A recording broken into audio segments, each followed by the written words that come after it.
Donc, je m'attaque au chat ici. Je vais dans Fenêtre vectorisation de l'image. J'enclenche la vectorisation. Et voilà, c'est des vecteurs, actuellement inaccessibles, mais c'est des vecteurs.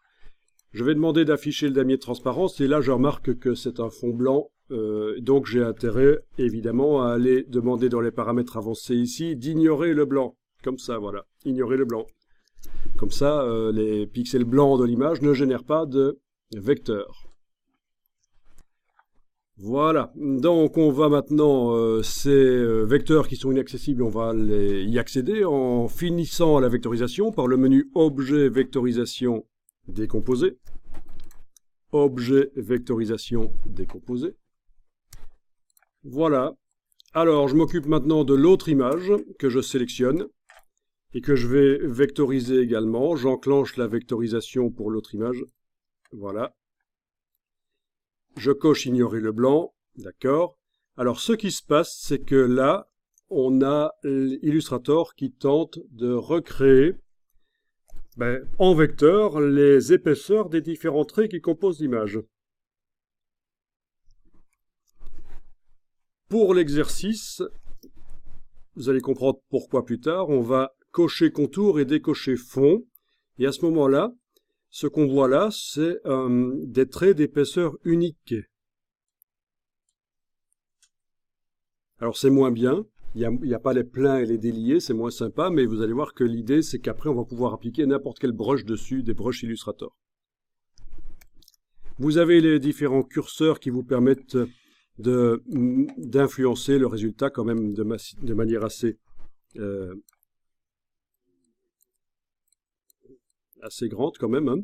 Le seuil notamment. Vous voyez ça?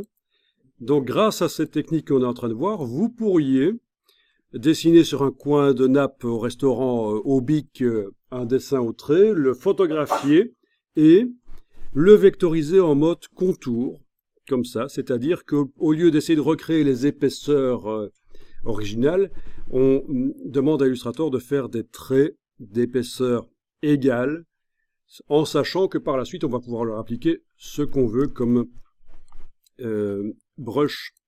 Et des brushes, il y en a des milliers disponibles. Bien.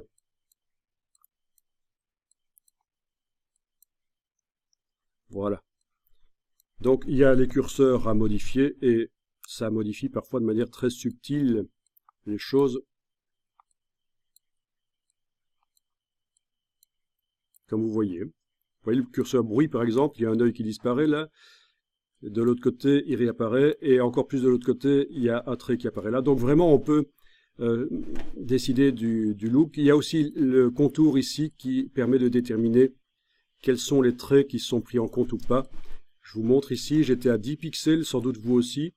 Le fait d'augmenter va tenir compte de certains traits un peu plus. Donc voilà, c'est relativement empirique comme approche. Il faut un peu tester le seuil, les trois curseurs, l'épaisseur du contour prise en compte ou pas par le générateur de tracé ici, la vectorisation. Mais enfin, à la fin, vous devez avoir quelque chose qui ressemble à un chat comme ça. Et on va décomposer, objet, vectorisation, décomposer.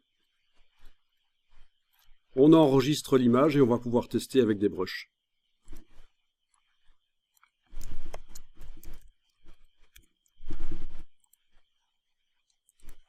Et à partir de là, vous pouvez masquer le damier transparence, il ne nous sert plus, c'était juste pour vérifier qu'on avait bien affaire à des éléments entourés de transparence. Mais on sait que c'est le cas, donc pas de problème.